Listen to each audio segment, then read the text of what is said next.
मला वाटत नाही ते त्यांच्या आयुष्यात परत सुखी राहू शकते.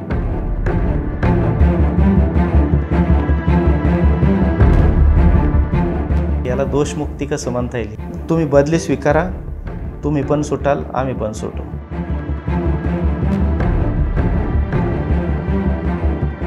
मग ते अमुक व्यक्ती कोण आहे महाराष्ट्राला सांगू शकता? प्रशासकीय षडयंत्र. कोण माईचा लाल नाही आहे जगामध्ये की तिथं अंधार आहे म्हणून सिद्ध करणार. आदरणीय दीपक पायगुडे साहेबांनी आमच्या शाळेचं काम फार जवळून पाहिलं होतं. बच्चू कडू त्यावेळेस राज्य शिक्षण मंत्री होते आणि रात्रीच्या 1:30 वाजता ते तुमच्या वाबळेवाडीमध्ये आले होते. अजित पवारांशी तुमचं काही बोलणं झालं का त्यानंतर? त्यांचे खून झालेत. शिक्षकांना माझं ह्या संदर्भातून नेहमी म्हणजे एक सांगणे, स्थानिक पातळीवरच्या राजकारणात फार वाटोळं केलं. तर त्याची एक पार्श्वभूमी सगळ्यांच्या लक्षात यावं म्हणून मी त्या गोष्टी बोलून दाखवल्या. आता आम्ही चेकमेट करून टाकले.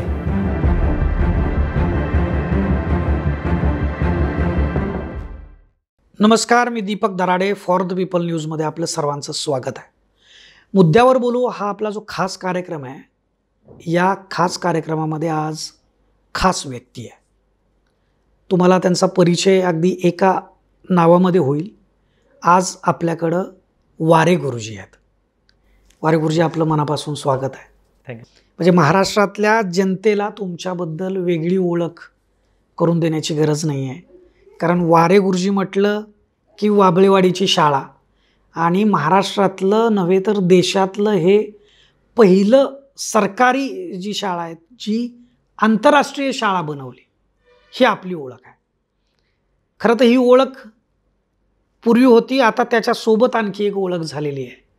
ती म्हणजे तुमची नुकतीच निर्दोष मुक्तता झालेली आहे की तुमच्यावर जे आरोप झाले, भ्रष्टाचाराचे आरोप झाले, वाबळेवाडीची शाळा उभारणीमध्ये जे काही बेकायदेशीर शुल्क आकारलं, तुम्ही भ्रष्टाचार केला, 8.5 कोटीची जमीन खरेदी केली, हे जे सगळे आरोप तुमच्यावर झाले आणि तुमचं निलंबन झालं, ते निलंबन मागेही घेण्यात आलं आणि त्या चौकशी समितीचा अहवाल जाहीर झाला आणि त्याच्यामध्ये तुमची निर्दोष मुक्तता झाली. ज्यावेळी ही निर्दोष मुक्तता झाली त्यानंतरची तुमची पहिली भावना जी मनात आली असेल तर ती काय होती, ही जरा महाराष्ट्राला तुम्ही सांगा. पहिली भावना अशी होती, ती पत्र पाहिल्यानंतर, की जे दोषमुक्तीचा आदेश ह्या नावाने मला मिळालं होतं, तर त्यावेळेस माझी पहिली भावना अशी होती की याला दोषमुक्ती कसं म्हणता येईल, हे आरोपमुक्ती म्हणता येईल याला. तर दोष नव्हताच आमचा आणि कधीही आम्ही असं समजलं नाही की आपण चुकीचं काही काम केलं आहे म्हणून. आणि माझ्यावर आरोप होते ते सुद्धा 2 प्रकारचे होते सर. पहिला आरोप होता, म्हणजे एक प्रकारचे जे आरोप होते, पहिले 3 आरोप ज्याच्यावर ही सगळी प्रक्रिया कागदोपत्री चालली, हलगर्जीपणा, निष्काळजीपणा आणि कर्तव्यात कसूर, हे माझे कागदोपत्रीचे मुख्य आरोप आहेत. तोंडी आरोप पण बाकीचे, मग तुम्ही आत्ता जे सांगितलं ना की शुल्क आकारलं, भ्रष्टाचार केला, गैरव्यवहार झाला, जमीन घेतली, पण हे अधिकारी असतील किंवा पदाधिकारी असतील, त्यांनी ज्यावेळेस वारे गुरुजी प्रकरण अंगलट येतं आहे अशी शक्यता निर्माण झाल्यानंतर जो एक प्रोपगंडा त्यांनी चालवला, त्याच्यातले हे आरोप होते की कुठंतरी बदनाम करायचं आणि हे प्रकरण आता कसं पटकन संपवायचं कसं, त्यासाठी हे आरोप, याच्यावर कुठंही हे आरोप कागदावर घेतलेले नाहीत. जिल्हा परिषदमध्ये सुद्धा अशा प्रकारचे आरोप त्यांनी बोलताना केले, पण कागदावर येताना मात्र हलगर्जीपणा, निष्काळजीपणा आणि कर्तव्यात कसूर, हे 3च आरोप त्यांनी दिले. आणि जे पत्र आता दिलं आहे ते दोषमुक्ती आदेश असं जे लिहिलं आहे त्याच्यावर, पण प्रत्यक्षात मी जसं सुरुवातीला सांगितलं की दोषमुक्त हा शब्दसुद्धा मला चुकीचा वाटतो, की दोष होता आणि मग आता मुक्त झाला आहे का त्यातून, नाही, आरोपमुक्त. आरोप केले होते आणि ते आता चुकीचे सिद्ध झालेत, असं मला पहिल्यांदा ते पत्र पाहिल्यावर असं वाटलं. बरोबर. हा सगळा जो काळ होता, मी तुम्हाला भेटलो होतो कारण आम्ही फॉर द पीपलनी त्याच्या संदर्भामध्ये एक इन्व्हेस्टिगेटिव्ह रिपोर्ट आम्ही केला होता आणि त्यानंतर खऱ्या अर्थानं ती मूवमेंट प्रचंड मोठ्या प्रमाणामध्ये उभा राहिली होती. तर मी त्यावेळेस बघितलं होतं की वारे गुरुजी प्रचंड हतबल झालेले मला दिसले होते आणि म्हणजे व्यवस्थेच्या विरुद्ध लढताना, आपल्याच समाजाच्या विरुद्ध लढताना, ज्यावेळेस आपण काम करतो, निस्वार्थीपणे काम करतो आणि चांगलं काम करत असतो, शिक्षणाच्या क्षेत्रातलं महान कार्य समजलं जातं. असं करत असताना ज्यावेळेस एक हतबलता येते, तर हा सगळा जो संघर्ष झाला तो म्हणजे आज ज्यावेळेस निर्दोष मुक्तता तुमच्या शब्दात सांगायचं तर आरोप मुक्तता ज्यावेळेस होतीये, तर ह्या कसं बघता ह्या काळाला? तो सुरुवातीचा जो टप्पा होता, खरं तर आम्ही आमच्या आयुष्यात असे प्रसंग कधी येतील असं कधी कल्पना पण केली नव्हती. एक भावना आमच्या मनामध्ये नेहमी असायची की आपण चांगलं काम करतोय तर मग आपल्याला कोणीही त्रास द्यायला येणार नाही. ही फार चांगुलपणाची भूमिका होती आमच्या मनामध्ये आणि खात्री होती, निव्वळ भूमिका नव्हती, की आपण जर काहीच चुकीचं करीत नाही तर कुणी आपल्याला त्रास पण देणार नाही, उलटं सपोर्ट करेल सगळा समाज. पण त्यावेळेस जे घडलं ना, त्याचे जे अचानकपणे जे उभं राहिलं सगळं, त्याची काय कारणं असतील वगैरे आपण फार त्या रिपोर्टचा जो उल्लेख केला फॉर द पीपलकडून आलेला, जो आपला आमच्या बाजू मांडणारा पहिला रिपोर्ट होता, त्याच्यामध्ये आपण सगळ्या मुद्द्यांचा त्याच्यामध्ये उपापव केलेला आहे. पण मला जे सांगायचं आहे की काही आम्ही प्रयोग करत होतो किंवा आमची जी बाजू होती की आम्ही काळाच्या पुढं जाऊन काही गोष्टी तिथं राबवत होतो.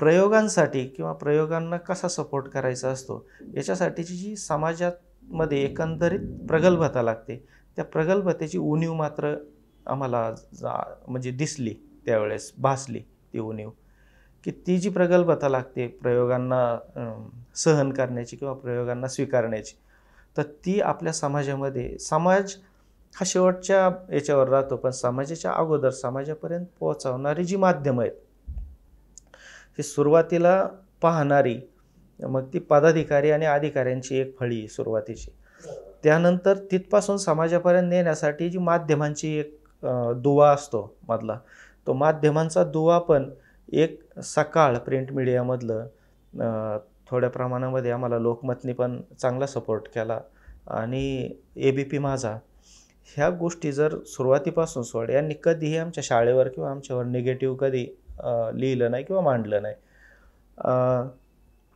आता यांनी बाकीच्या काही जो एक मीडियाचा जो प्रकार ग्रामीण भागामध्ये विशेष करून, मला शहराचं माहीत नाही, इकडे असू शकतो, पण ऑनलाईनच पेपर असतात, त्याची छपाई पण होत नाही, पण इतक्या मोठमोठ्या आणि अशा बातम्या तिथं दिल्या जातात किंवा त्यांना माहीत नाही, पण असं म्हटलं जातं की ते सगळं मॅनेज असतं आणि ते सगळं कोणतरी त्यांच्याकडून करून घेतं. तर त्यांनी त्या सुरुवातीच्या काळामध्ये एवढा असा जबरदस्त आमच्यावर, माझ्यावर आणि आमच्या वाबळेवाडीच्या लोकांच्यावर असं काही प्रहार चालले होते. काही काळ आम्ही पण भांबावून गेलो होतो आणि त्याला कसं उत्तर द्यायचं, कारण आमची बाजू मांडणारं त्यावेळेस फार काही आम्हाला मार्ग कुठले दिसत नव्हते. आणि त्या परिस्थितीमध्ये मग ज्यावेळेस म्हणजे मला आठवतं आहे की आपल्या व्हिडिओच्या माध्यमातून आमची बाजू पहिल्यांदा आली, म्हणजे तुम्हाला भेटण्यासाठी किंवा तुमच्याकडं तुमची आणि माझी भेट झाली पाहिजे आणि त्यातून आपण पुढं काहीतरी गेलं पाहिजे. कारण आदरणीय दीपक पायगुडे साहेबांनी आमच्या शाळेचं काम फार जवळून पाहिलं होतं आणि त्यांना आम्ही कोणत्या पद्धतीने काम करतो, आमची काय तिथे योगदान आहे किंवा समर्पण आहे, हे त्यांना फार चांगल्या पद्धतीने माहीत होतं. आणि ह्यातून मार्ग काढण्यासाठी मग पायगुडे साहेबांनी तुमची भेट घेण्यासाठी सुचवलं आणि आपली भेट झाली. त्यानंतर मी माझी भूमिका तुमच्याकडे मांडली आणि तुम्ही ती भूमिका मांडल्यानंतर अशा पद्धतीने आम्हाला असं सांगितलं की इन्व्हेस्टिगेटिव्ह पद्धतीने मी करेल, मी सगळा येऊन तिथं पाहील, अभ्यास करेल, सगळे पुरावे घेईल आणि त्यानंतर माझी भूमिका मी ठेवील समाजाच्या समोर. पण त्यातून जी एक तो जो व्हिडिओ तयार झाला फॉर द पीपलचा 40 मिनिटाचा तो रिपोर्ट होता आणि तो समाजामध्ये आल्यानंतर आमची बाजू, आमची भूमिका, आमचे पुरावे ह्यानंतर मात्र निरुत्तर झाले.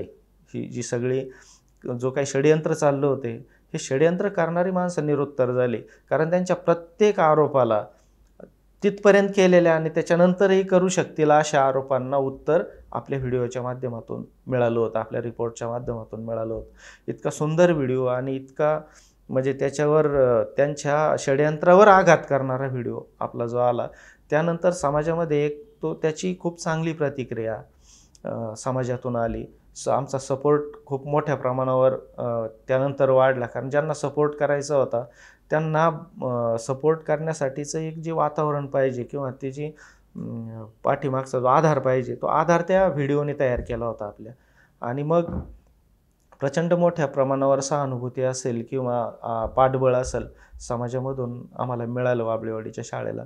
खरं तर तो पहिला व्हिडिओ होता ज्याने आमची बाजू समाजासमोर गेली आणि खूप मोठ्या प्रमाणावर आम्हाला पाठबळ समाजातून मिळालं. खरं तर तुम्ही आमच्याबद्दल एवढ्या चांगल्या गोष्टी बोलल्या, पण हे आम्ही आमचं कर्तव्य समजतो. कारण समाजामध्ये जर काही चांगलं घडत असेल तर त्याच्या बाजूनं उभं राहावं, असंच पत्रकारितेचा धर्म आहे आणि तो आम्ही निभावला. इतकं साधा आणि सोपं ती गोष्ट आहे.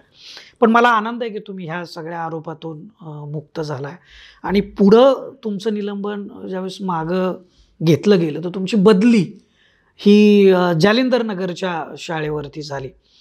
तर ती देखील शाळा तुम्ही वाबळेवाडीच्याच पॅटर्नवरती उभा केली आहे आणि म्हणजे तो प्रयोगसुद्धा म्हणजे वाबळेवाडी हे जर एक प्रश्न असतील तर जालिंदर नगर हे त्याचं उत्तर आहे असं तुम्ही नेहमी म्हणताय. तर काय नेमकं तिथं गेल्यावर तुम्ही केलं, कसं तुम्हाला रिसीव्ह केलं, किंवा कारण तो काळ भयानक होता, तुमच्यावर आरोप होते आणि तुमचं निलंबन केलं होतं आणि त्याच्यामुळं महाराष्ट्रामध्ये त्याच्या संदर्भामध्ये एक संशयाचं वातावरण क्रिएट झालं होतं. अशा परिस्थितीमध्ये तुमचं निलंबन मागं येणं, मग तुम्ही दुसऱ्या शाळेवर जाणं, तिथं रिसीव्ह करताना लोकांच्या मनामध्ये काही संशय होता का की बाबा हे शिक्षक नको, हे काय, यांच्याविषयी अनेक प्रश्न निर्माण झालेले आहेत. तर काय नेमकी परिस्थिती होती, तिथले प्रयोग कसे आहेत, हे जरा थोडंसं आम्हाला सांगाल त्याविषयी. ज्यावेळेस निलंबन झालं आणि मला हेडक्वार्टर माझं शिरूर होतं ते खेड केलं आणि दुसऱ्या तालुक्यामध्ये माझी त्यानिमित्ताने बदली झाली.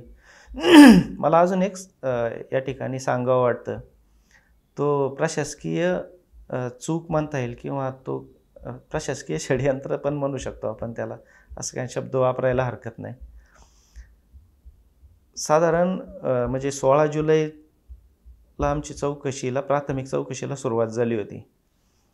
त्यानंतर त्या पंचायत समितीच्या गटविकास अधिकाऱ्यांनी आमची चौकशी शाळेत येऊन केली. शाळेत येऊन काहीही चौकशी केली नाही, आमच्या व्यवस्थापन समितीबरोबर बोलले आणि गेले आणि आम्हाला शिरूरला बोलवलं. आम्ही काय फक्त भेटायला गेलो, आमच्याकडून जुजबी प्रश्न विचारले आणि आमच्या लोकांना त्यांनी सांगितलं की तुम्ही फार मोठं काम केलेलं आहे आणि कुणीही ते काम नाकारू शकत नाही. मी पण शिक्षकाचा मुलगा आहे, त्याच्यामुळं तुम्ही विश्वास ठेवा की कधीही तुम्हाला चुकीच्या कुठल्या गोष्टीला सामोरं जावं लागणार नाही. प्रत्यक्षात त्यानंतर ह्या सगळ्या क्रिया घडल्यात. मग यातलं खोटं काय समजायचं, आता हे ज्याचं त्याने ठरवलं पाहिजे ते असो. पण त्यानंतर साधारण 27 जुलैला वगैरे जिल्हा परिषदमधून एक चौकशी समिती निर्माण झाली. त्याची बातमी आली 29 जुलैला. त्याच्यामध्ये असं लिहिलं होतं की वर्तमानपत्रामध्ये आलेल्या बातम्याच्या अनुषंगाने तुमची चौकशी करण्यात येत आहे किंवा ही चौकशी समिती गठीत करण्यात येत आहे. त्यानंतर एक बातमी आली की वाबळेवाडीच्या शाळेविरोधात पालकाची तक्रार, ती पण 29 जुलैलाच आली. आता जर समजा तो अर्ज जो त्या एका व्यक्तीचा आहे, तो पालकही नाही, तो त्या वाबळेवाडीचाही नाही, तो कुठला तरी बाहेरचा व्यक्ती आणि कुठल्या तरी म्हणजे चुकीची काही कामं, ज्याला आपण गुटखा वगैरे विकणं वगैरे अशी काही कामं करणारा व्यक्ती, त्याच्या माध्यमातून ही तक्रार तिथं देण्यात आली होती. आमची चौकशी 16 जुलैला सुरू झाली आणि त्याचा तक्रार अर्ज 29 जुलैला पहिल्यांदा जिल्हा परिषदकडे घेण्यात आला आहे. पंचायत समितीमध्ये आम्ही विचारलं होतं की कुणाचा अर्ज आहे आमच्या विरोधात, तो आम्हाला द्या. तर पंचायत समितीचा आवक-जावक रजिस्टरसुद्धा आम्ही माहिती अधिकारामध्ये ताब्यात घेतलं आहे आणि तिथून आम्हाला सांगण्यात आलं की तुमच्या विरोधात कुणाचाही अर्ज नाही आहे. आमच्या विरोधात कुणाचाही अर्ज नसताना आमची चौकशी होऊ शकते. म्हणजे पंचायत समितीला अर्ज न देता थेट जिल्हा परिषदेकडं, हो, पण त्याच्या अगोदर 15 दिवस तुमची चौकशी ओके चालू झालेली आहे. बरोबर. आणि आम्ही विचारतोय अर्ज द्या, कुणाचा अर्ज आहे सांगा. मग आम्ही विचारतोय म्हणून आता ती कुठली तरी त्रुटी ही भरून काढण्यासाठी तो अर्ज इकडे ठेवण्यात आला. पण तो 29 तारखेला ठेवण्यात आला. प्रत्यक्षात याची जी टिप्पणी आहे चौकशी समिती गठीत करण्याची ती 2 दिवस आधीच केलेली. बरोबर. अर्ज नंतर घेतलेला आहे. आता हा जर सगळा एकंदर प्रकार पाहिला तर या काय वाटतं याच्यावरून, त्या पद्धतीने हे सगळं सुरू झालेला प्रकार होता आणि त्या पद्धतीने चालला होता.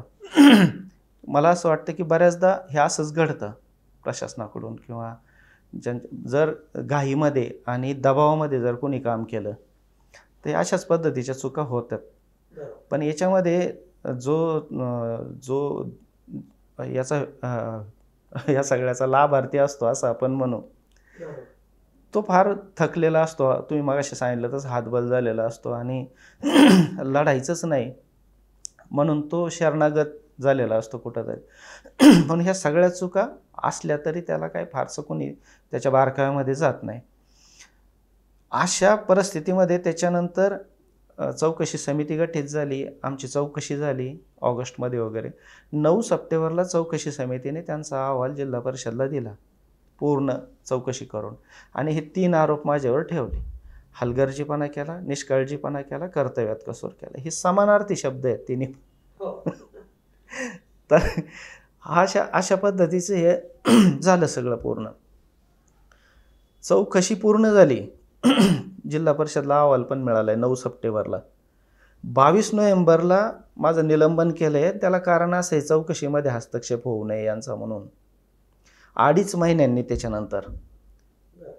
पण त्या मधल्या काळात आम्हाला निरोप पण मिळत होते की अमुक अमुक व्यक्तींना तुम्ही त्या शाळेत नको आहेत, तुमची बदली करायची, आणि बदली केली तर हे प्रकरण मिटू शकतं, तुम्ही बदली स्वीकारा, तुम्ही पण सुटाल, आम्ही पण सुटू. अशा प्रकारचे निरोप पण मिळत होते. ते कोणाचे का त्या संदर्भात कसं ते सगळे डिटेल आहेत. मग ते अमुक अमुक व्यक्ती कोण आहे महाराष्ट्राला सांगू शकता? नाही, ह्या संदर्भात वेळ आली तर तुम्हाला जसं तुम्ही पुरावे घेता, मला पण पुरावे द्यायची सवय आहे आणि आपल्या पहिल्या व्हिडिओमध्ये सगळ्यांनी अनुभव घेतलेला. हो. आपण ते पण करू, तशी हरकत नाही. पण फार त्यांना महत्व द्यावं आता असं म्हणजे आता ताणण्यापेक्षा पुढे जाण्यामध्ये पुढे जास्त जाण्याला विश्वास फक्त त्याची एक पार्श्वभूमी सगळ्यांच्या लक्षात यावं म्हणून मी त्या गोष्टी बोलून दाखवल्या.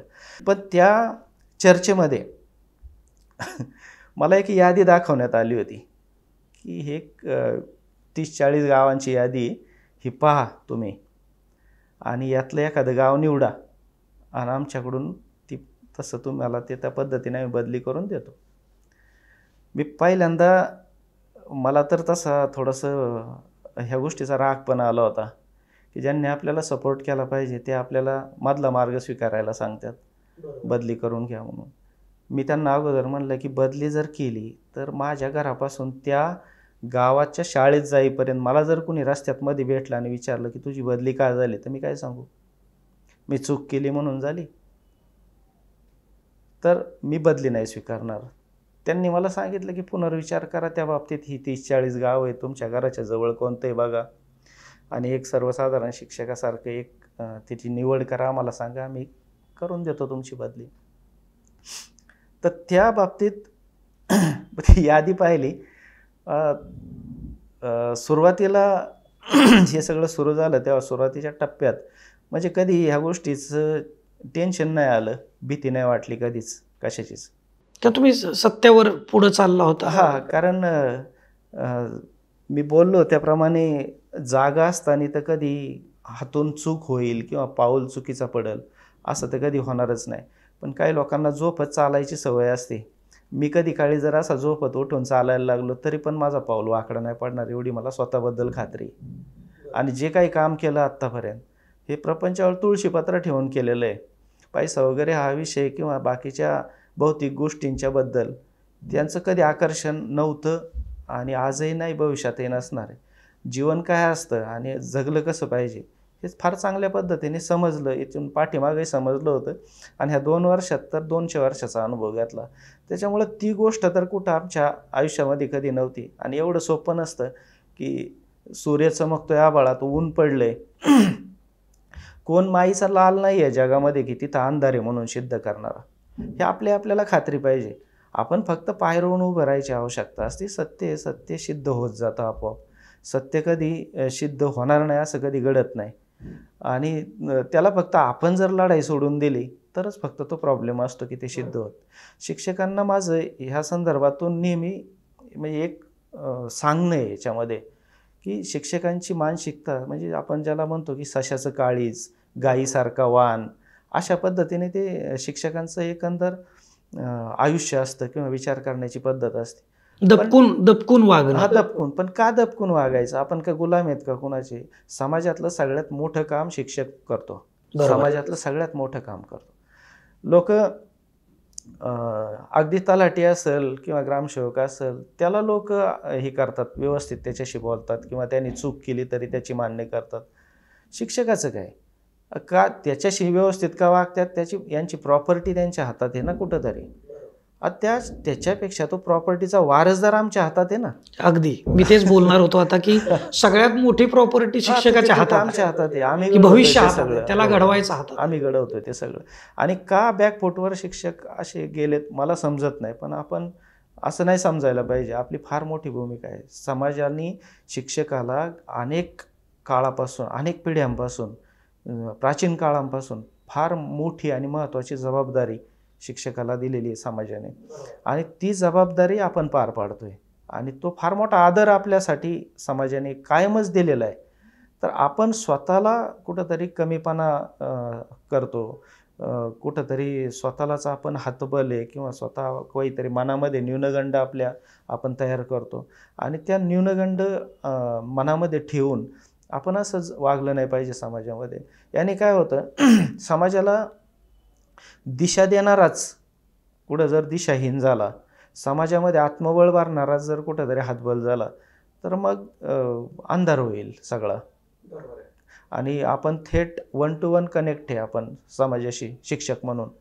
तर आपण फार सक्षम असलं पाहिजे. आपलं आत्मबळ अतिशय उच्च पातळीवरचं असलं पाहिजे. आपलं हातबल नाही झालं पाहिजे. आपण थांबलो नाही पाहिजे. कुठल्याही संघर्षाची आपली तयारी असली पाहिजे. कारण आपल्या आयुष्यामध्ये जर कुठल्या चुका नाहीत तर आपल्याला कोणाला भ्यायचं काही कारण नाही. बरोबर. या सगळ्या गोष्टी आपण पाहिलं पाहिजेत याच्यामध्ये. म्हणजे आपल्यातून अशा त्या दिसल्या पाहिजेत समाजाने. त्या आपल्यामधून अशा म्हणजे आदर्श म्हणून आपल्याकडून त्या घेतल्या पाहिजेत. तर ह्या सगळ्या गोष्टींचा विचार करता मग ज्यावेळेस निलंबन झालं, मी तुम्हाला बोललो की सुरुवातीच्या टप्प्यामध्ये राग यायचा, भीती वगैरे कधी वाटली नाही, पण राग यायचा. पण नंतर ह्या गोष्टींचं सुद्धा ह्या सगळ्या गोष्टी एन्जॉय पण केल्यानंतर की कसं वागतो, कोण कसं वागतोय, पदाधिकारी कसा वागतोय, अधिकारी कसा वागतोय, काय चाललंय यांचं, कसा समाज याने पुढं जाऊ शकतो, काय होऊ शकतं, किती वाईट आहे हे सगळं. म्हणजे वाबळेवाडी असेल, वाबळेवाडी किंवा वारेगुरुजी हा काही एक स्वतंत्र विषय नाही आहे. आपल्या महाराष्ट्राच्या शिक्षण प्रक्रियेचा तो एक रस्ता आहे, तो एक ट्रॅक आहे. आपण पाहिलं की तिथं 1.5 लाख शिक्षकांनी भेट दिली वाबळेवाडी शाळेला. आणि त्या 1.5 लाख शिक्षकांपैकी अनेक शिक्षक वाबळेवाडीला फॉलो करतात त्यांच्या शाळेमध्ये. वाबळेवाडीवर जर तुम्ही गाव घातला तर त्या हजारो शाळांमध्ये काय परिस्थिती होईल की जिथले शिक्षक वाबळेवाडीसारखं काहीतरी करून आपल्या व्यवस्थेला सुधारायला पाहत आहेत. तर तिथं काय होईल नेमकं याचा कोणी विचार केला नाही. म्हणूनच मी तोच विषय हायलाईट केला होता की ही 1.5 लाख शिक्षकांमध्ये जी तुम्ही स्वप्न पेरली होती, स्वप्न टाकली होती, त्याच्यावरच घाव घातला होता खरं तर. म्हणजे असा तो प्रकार मन मधल्या काळात आली होती. आदरणीय हेरम कुलकर्णी सरांनी तिचा जाणीवपूर्वक उल्लेख केला होता की चांगलं काम करू नका नाही तर तुमचा वारेगुरुजी होईल.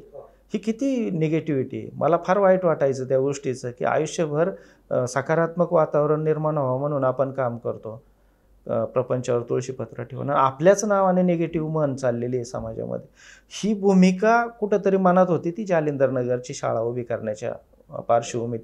जालिंदर नगरच्या तिथं जाण्याच्या अगोदर मला 2 गोष्टींबद्दल तुम्हाला विचारायचं आहे. कारण ह्या लढ्यामध्ये त्या 2 व्यक्ती कुठंतरी होत्या का किंवा त्यांचा रोल कसा होता हे मला खरं तर तुमची भूमिका काय आहे हे खरं जाणून घ्यायचं आहे.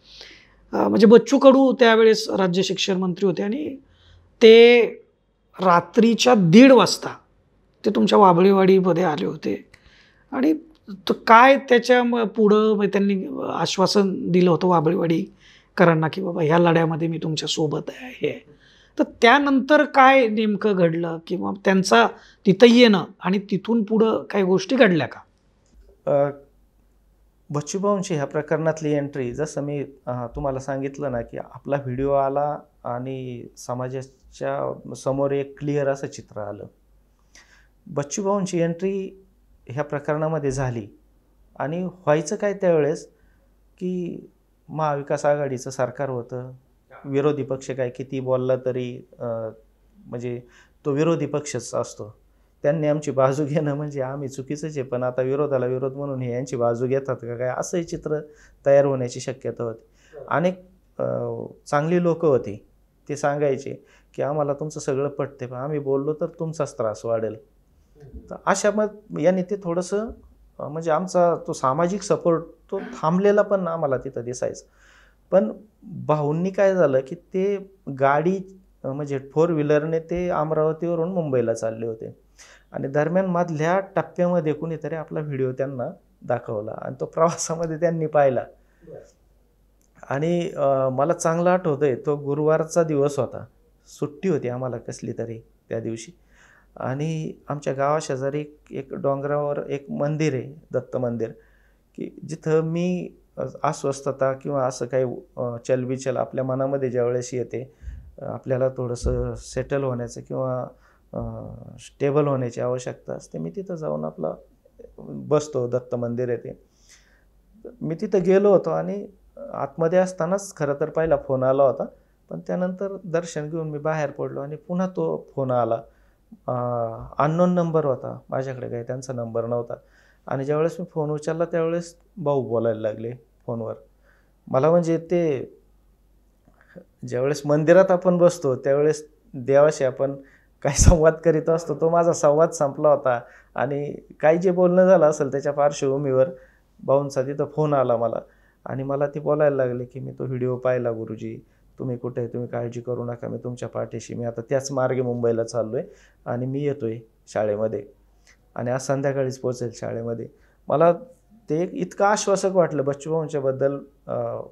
म्हणजे पूर्वीपासून मी ऐकून होतो त्यांची अनेक भाषणं मी ऐकायचो नेहमी जिथे यूट्यूबला वगैरे मिळतील तिथं. आणि एक सर्वसामान्य कुटुंबातली व्यक्ती ज्याने गरिबी पाहिलेली, ज्याला ही सगळी काय असते परिस्थिती ही सगळं माहीत आहे, ज्यांना ह्या सिस्टम्स उभ्या कशा राहतात हे ज्यांना माहीत आहे आणि त्यानंतर व्यवस्था कशी काम करते हे पण ज्यांनी पाहिलेलं आहे आणि व्यवस्थेशी जे लढलेले आहेत अशी ती व्यक्ती होती. त्यांना काय फार सांगावं लागलं नाही, त्या व्हिडिओच्या माध्यमातून त्यांनी ते सगळं जाणून घेतलं आणि मी बोलायला लागलो. मला म्हणले तुम्ही काहीही बोलायचं नाही, मी आता तिथे येतो आहे, मला सगळं माहीत आहे आणि मी जाणून पण घेतलेलं आहे आणि मी तिथे येतो आहे, पाहूयात म्हणले कोण काय करतंय. भाऊंचा ते आवेशच असा असतो की मला किंवा आमच्या वाबळेवाडीकरांना ह्या गोष्टीचा फार आनंद झाला की भाऊंची एंट्री झाल्यानंतर मग एक सरकारमधला व्यक्ती होता, त्या काळच्या सरकारमधला व्यक्ती आमच्या पाठीशी खंबीरपणे उभं राहतोय. मग अधिकाऱ्यांना नाही म्हटलं तरी थोडेसे आता 2 बाजूंचा विचार करावा लागतो. बरोबर. खरं तर अधिकाऱ्यांच्या बाबतीत असं होऊ नये की एक बाजूचाच विचार करून आपण चालतोय का, तर आम्हाला त्रास व्हायला नको म्हणून वारे गुरुजीचा बळी गेला तरी चालेल, इतकं सरळ आणि सोपं नसतं ते सगळं. कारण हे सगळं उभं राहायला फार त्रास घ्यावा लागतो आणि आपण सहज आपल्याला स्वतःला त्रास नको किंवा कदाचित असंही असू शकतं की स्वतःचे काही हितसंबंध काही साधून घेण्यासाठी कुणी हे असा निर्णय त्याच्यामध्ये सांगता येत नाही काय. आता ते पण फार स्पष्टपणे सगळं मांडलं पाहिजे आपल्याला, कुठलाही विचार न करता, मर्यादा न ठेवता, तर हे सगळं समाजासमोर येईल. तर ह्या सगळ्या गोष्टींचा अशा पद्धतीने विचार केला. भाऊंची एंट्री झाली, मग 2 बाजूचा त्यांना विचार करावा लागला. त्या 2 बाजूंचा विचार केल्यानंतर आम्ही आमची बाजू ठेवायला सुरुवात केली आणि मग आमची बाजू ठेवायला सुरुवात केल्यानंतर आम्ही ती अशा पद्धतीने ठेवली. एकतर आपली बाजू होती सत्याची, आपल्याला काही खोटं कुठून जुळवायचं नव्हतं. मग त्यांनी ज्या गोष्टी जे आरोप आमच्यावर केले होते त्या एका आरोपाला आम्ही 10 उत्तरं दिली आणि त्याला 20 पुरावे दिले. आता काय होणार मग? पण भाऊंची एंट्री झाली नसती तर कदाचित आमच्या बाजूला आमची बाजू सुद्धा मागितली गेली नसती, हे पण आम्हाला माहिती आहे. तर त्या बाबतीत जसं म्हणजे भाऊंची एंट्री झाली, आमचं फार तो पुढचा काळ आमचा तो थोडासा एक बच्चू कडूंनी जे वाबळेवाडीमध्ये त्या 1:30 वाजता येऊन भाषण केलं, बघितलं मी ते, आणि समोर 500-600 तुमची वाबळेवाडीची जनता होती रात्रीच्या 1:30 वाजता. आणि त्या भाषणामध्ये एक उल्लेख त्यांचा होता की पुणे जिल्हा परिषदेने तुमचं वरती कारवाई केलेली आहे आणि पुणे जिल्हा परिषदेवरती राष्ट्रवादी काँग्रेसची सत्ता, आणि सर्वाधिकार म्हणण्यापेक्षा तिथं निर्णय जे विचारून घेतले जातात ते अजित पवार यांना विचारून निर्णय घेतले जातात. त्यामुळे बच्चू कडू यांच्या त्या भाषणामध्ये पण तो उल्लेख होता की अजित पवारांना कदाचित चुकीची माहिती पुरवली गेली आहे का, कारण अजित पवार हे तशा पद्धतीनं, म्हणजे वारे गुरुजी ज्यांनी आंतरराष्ट्रीय दर्जाची सरकारी शाळा जिल्हा परिषदेची शाळा केली, अशा गुरुजींवरती ते कारवाई होऊ देतील का, अशा संदर्भामध्ये त्यांना संशय वाटला. तर ते असे म्हणाले की मी अजित पवार यांच्याशी बोलतो, त्यांना ही खरी बाजू सांगतो आणि याच्यामध्ये वाबळेवाडीची जनता, गावकरी आणि वारे गुरुजी ह्या सगळ्यांना तो न्याय मिळेल या दृष्टिकोनातून प्रयत्न करतो. तर त्या संदर्भात तुमचा काय अनुभव, कारण अजित पवारांशी तुमचं काही बोलणं झालं का त्यानंतर, किंवा अजित पवार यांच्याकडून तुमच्याशी काही संपर्क झाला का, काय होतं का त्या संदर्भामध्ये? जसं तुम्ही आता सांगितलं ना की भाऊ तसे म्हटले होते की कदाचित त्यांना काही चुकीचं फिडिंग झालेलं असावं, तर ते चुकीचं फिडिंग झालं होतं. अच्छा. त्यांना असं सांगण्यात आलं होतं की भारतरत्न अटल बिहारी वाजपेयी आंतरराष्ट्रीय जिल्हा परिषद शाळा वाबळेवाडी असं नाव आहे म्हटले ते. बरं. मग ही संघाची शाळा असू शकते, अच्छा. भाजपचे कार्यकर्ते असू शकतात, अशा पद्धतीने त्यांना ते फिडिंग झालं होतं. पण हे जाणीवपूर्वक केलेलं होतं. आता अटलजींचं नाव हे काय आम्ही आमच्या पातळीवर दिलं नव्हतं ना. ही जिल्हा प्रशासकीय जी म्हणजे महाराष्ट्र सरकारने जी बोर्ड तयार केलं होतं आंतरराष्ट्रीय शिक्षण मंडळ, आणि त्याच्यामध्ये सुरुवातीला जे 13 शाळा सिलेक्ट झाल्या होत्या, त्या 13 शाळा सिलेक्ट होताना वाबळेवाडी ही प्रथम क्रमांकाने सिलेक्ट झाली होती. आणि वाबळेवाडीच्या शाळेच्या धर्तीवर वाबळेवाडीचे शाळेचे प्रयोग सगळे जवळपास त्या इतर सगळ्या त्या शिक्षण मंडळामध्ये ते स्वीकारले गेले होते आणि त्याच्यावर खूप चांगल्या पद्धतीचा एक सेटअप तयार झाला होता. आणि ह्या शाळांना सुरुवातीला 100 शाळा अशा करायच्या, नंतर 100% करायच्या, अशा धोरणाने ते सगळा तो प्रयोग राबवला जात होता. तर 100 शाळा, आणि त्यावेळी महाराष्ट्रामध्ये फडणवीस मुख्यमंत्री, म्हणजे भाजप शिवसेनेचं युतीचं सरकार होतं. नंदकुमार सर त्यावेळेस शिक्षण सचिव होते आणि खूप चांगला प्रयोग, खूप ताकदीचा प्रयोग. खरं तर तो प्रयोग डॅमेज झाल्यानंतर शिक्षण क्षेत्राचं फार नुकसान झालं. म्हणजे मी पुन्हा एकदा त्या संदर्भात हे नाव देण्याचा जो निर्णय तो शासन स्तरावरती झाला. राज्य शासनाचा निर्णय होता तो. आणि त्यांनी GR काढून आदेश काढून तशा पद्धतीने या शाळांची नावं दिली होती तशी की सुरुवातीच्या पायोनियर शाळा आहेत, एक थोडीशी वेगळी ओळख असावं म्हणून त्यांनी ते तसं केलं होतं. याच्यात काय आमचा काय रोल असू शकतो शिक्षक म्हणून आणि ते नाव आलं म्हणून असं कसं म्हणू शकतात संघाच्या शाळा आहेत, ह्या तर सरकारी शाळा आहेत जिल्हा परिषदेच्या.